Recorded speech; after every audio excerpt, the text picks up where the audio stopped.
Welcome to crypto market pulse. आपके साथ मैं हूं वैभव, क्रिप्टो मार्केट से आज की बड़ी खबरों के साथ। चलिए देखते हैं आज की टॉप हेडलाइंस।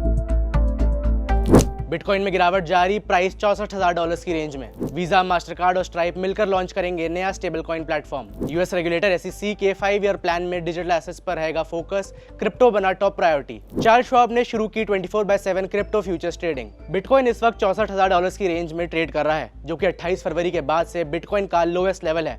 पिछले 24 घंटों में बिटकॉइन में करीब 4.5% की गिरावट भी आई है और ब्रॉडर मार्केट में करीब $1 बिलियन की लिक्विडेशंस हुई हैं। मार्केट पर प्रेशर की एक वजह यूएस ईरान टेंशन है, जिसके बाद इन्वेस्टर्स रिस्क एसेट से एक्सपोजर घटा रहे हैं।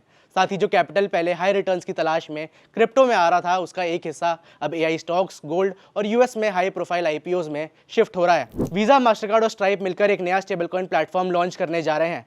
ये तीनों कंपनियां पहले से स्पेस में काम कर चुकी हैं और काम कर रही हैं। स्ट्राइप ने ब्रिज को $1.1 मिलियन में खरीदा है। मास्टरकार्ड ने पहले BVNK को एक्वायर किया और अब 6 स्टेबल कॉइन्स को अपने ग्लोबल कार्ड सेटलमेंट नेटवर्क में ऐड किया है। साथ ही वीजा ने भी 7 ब्लॉकचेन्स पर स्टेबल कॉइन सेटलमेंट शुरू कर दिए हैं। यूएस रेगुलेटर SEC ने डिजिटल एसेट्स को 2030 तक की अपनी स्ट्रेटेजिक प्रायोरिटी डिक्लेयर किया है। SEC के नए 5 ईयर प्लान में ब्लॉकचेन, टोकनाइजेशन और स्टेकिंग के लिए क्लियर रेगुलेटरी फ्रेमवर्क बनाने की बात की गई है। साथ ही SEC और CFTC के बीच जो जुरिस्डिक्शन को लेकर कॉन्फ्लिक्ट है, उसे भी रिजॉल्व किया जाएगा। यूएस के सबसे बड़े ब्रोकरेजेस में से एक चार्ल्स श्वाब ने बिटकॉइन, एथीरियम, सोलाना और रिपल में 24/7 क्रिप्टो फ्यूचर्स ट्रेडिंग शुरू कर दी है। श्वाब $12 ट्रिलियन के क्लाइंट एसेट्स मैनेज करता है और अब तेजी से क्रिप्टो स्पेस में एक्सपेंशन प्लान कर रहा है।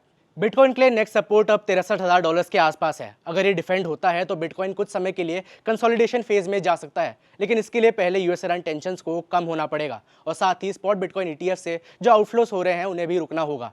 वैसे लॉन्ग टर्म इन्वेस्टर्स इस करेक्शन को एक अक्यूमुलेशन अपॉर्चुनिटी की तरह भी देख सकते हैं, जहां पर स्ट्रॉन्ग कॉइन्स में धीरे धीरे SIP मोड में इन्वेस्ट किया जा सकता है। क्रिप्टो में कैसे इन्वेस्ट करना है, ये जानने के लिए आप हमारे हेल्पलाइन नंबर पर कॉल कर सकते हैं।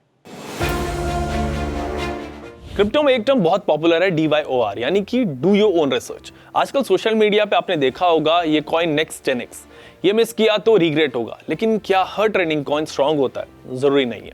एग्जांपल से समझिए, 2 लोग एक ही कॉइन को खरीदते हैं। पहला सिर्फ टिप पर बाय करता है और दूसरा प्रोजेक्ट का यूज केस, सप्लाई और लॉन्ग टर्म पोटेंशियल समझकर बाय करता है। मार्केट गिरता है, पहला इन्वेस्टर पैनिक में सेल कर देता है, दूसरा होल्ड करता है क्योंकि उसे पता होता है उसने क्या खरीदा और क्यों। यही डिफरेंस होता है टिप और रिसर्च में। नॉलेज से कॉन्फिडेंस आता है और confidence long term wealth create करता है।